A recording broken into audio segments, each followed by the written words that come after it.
60x80 ಮನೆ.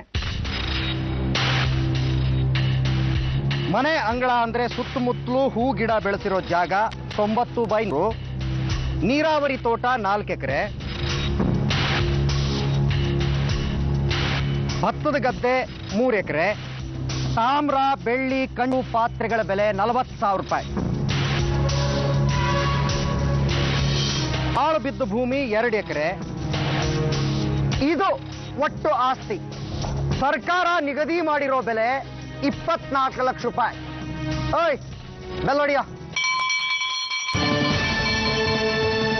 13 ಲಕ್ಷ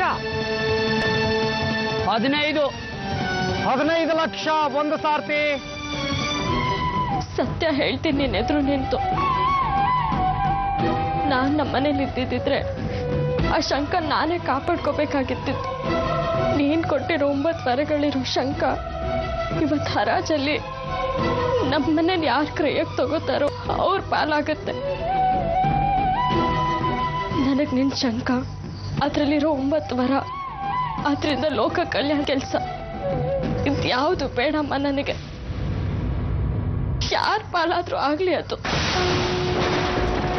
ಶಂಕ ನಿಂದು, ಅದ್ರ ಕಾಪಾಡೋ ಜವಾಬ್ದಾರಿನೂ ನಿಂದು. ನಾನು ಅದ್ರ ಯೋಚನೆ ಕೂಡ ಮಾಡಲ್ಲ. ಎಲ್ಲಾದ್ರೂ ಹೋಗ್ಲಿ ಆ ಶಂಕ. 30 ಲಕ್ಷ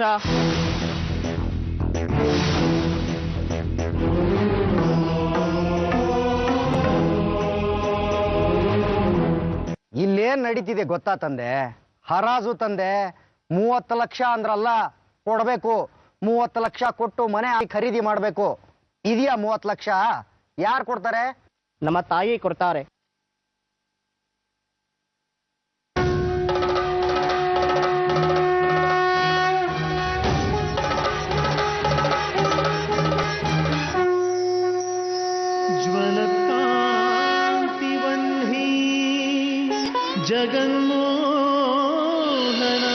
ಜಗನ್ಮೋಹನಾಂಗಿ ಜಗನ್ಮೋಹನಾಂಗಿ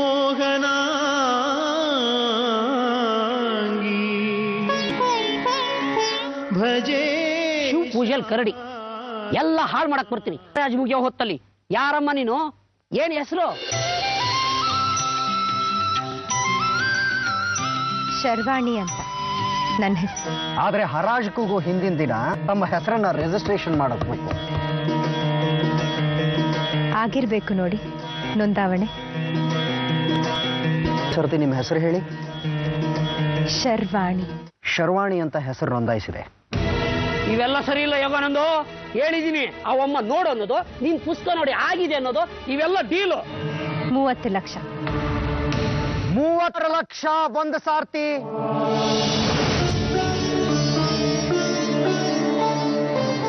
30 ಲಕ್ಷ 2 ಸಾರ್ತಿ. 30 ಲಕ್ಷ 3 ಸಾರ್ತಿ.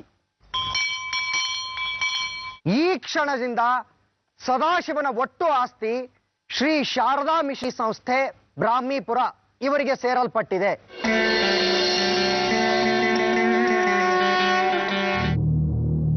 ಎಲ್ಲ ಹೋಗಿದೆ ದೇವಿ?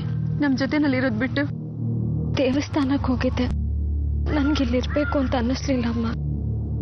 ಸುಖ ಕೊಡು ಅಂತ ಯಾಕೆ ಕಲ್ಲಿನ ಮುಂದೆ ಪ್ರಾರ್ಥನೆ ಮಾಡ್ಕೋತೀಯ? ಕಲ್ಲು ಕಣ್ಣೀರು ತರಿಸುತ್ತೆ, ಕುಟ್ಕುತ್ತೆ. ನಮ್ಮ ಮನೆ ಆಸ್ತಿನ ಯಾರೋ ಶರ್ವಾಣಿ ಅನ್ನೋರು ತಗೊಂಡೆ. ಬ್ರಾಹ್ಮೀಪುರದವರು. ಅವ್ರದ್ದು ಪಾಠಶಾಲೆ ವಿದ್ಯಾಸಂಸ್ಥೆಗಳಿದೆಯಂತೆ. ನಮ್ಮನೆ ಈಗ ಪಾಠಶಾಲೆ ಆಗುತ್ತೆ. ಭಿಕ್ಷಾಟನೆಗೆ ಹೋಗ್ಬೇಕು ನಡಿ. ಕತ್ಲಾದ್ರೆ ಕಷ್ಟ. ಯಾಕಮ್ಮ ಏನೇನೋ ಮಾತಾಡ್ಯಾ? ಚಿಕ್ಕಪ್ಪನ ಮನೇಲಿರೋಣ ಅಮ್ಮ. ಕುಡ್ಸ್ರೆ ಯಾವ ಬೇಕಾದ್ರೂ ಮೈ ಮೇಲೆ ಬೀಳ್ಬೋದು. ಕೆಲವ್ರು ಆ ಥರದ್ ನಿರ್ಧಾರ ಇವತ್ತು ನಮ್ಮನ್ನ ಈ ಸಿಕ್ತ ನಿಲ್ಲಿಸ್ಬಿಡ್ತು. ಈ ಗಂಡಿನ ಅಹಂ ಹೆಣ್ಣಿಗೆ ಯಾವತ್ತೂ ನೆಮ್ಮದಿ ಕೊಟ್ಟಿಲ್ಲ. ನೋವಿಲ್ಲದೆ ಸಾವು ಬರ್ಲಿ ಅಂತ ಕೇಳೋ ಹಾಗೂ ಇಲ್ಲ ಈಗ ನಮ್ ಸ್ಥಿತಿ.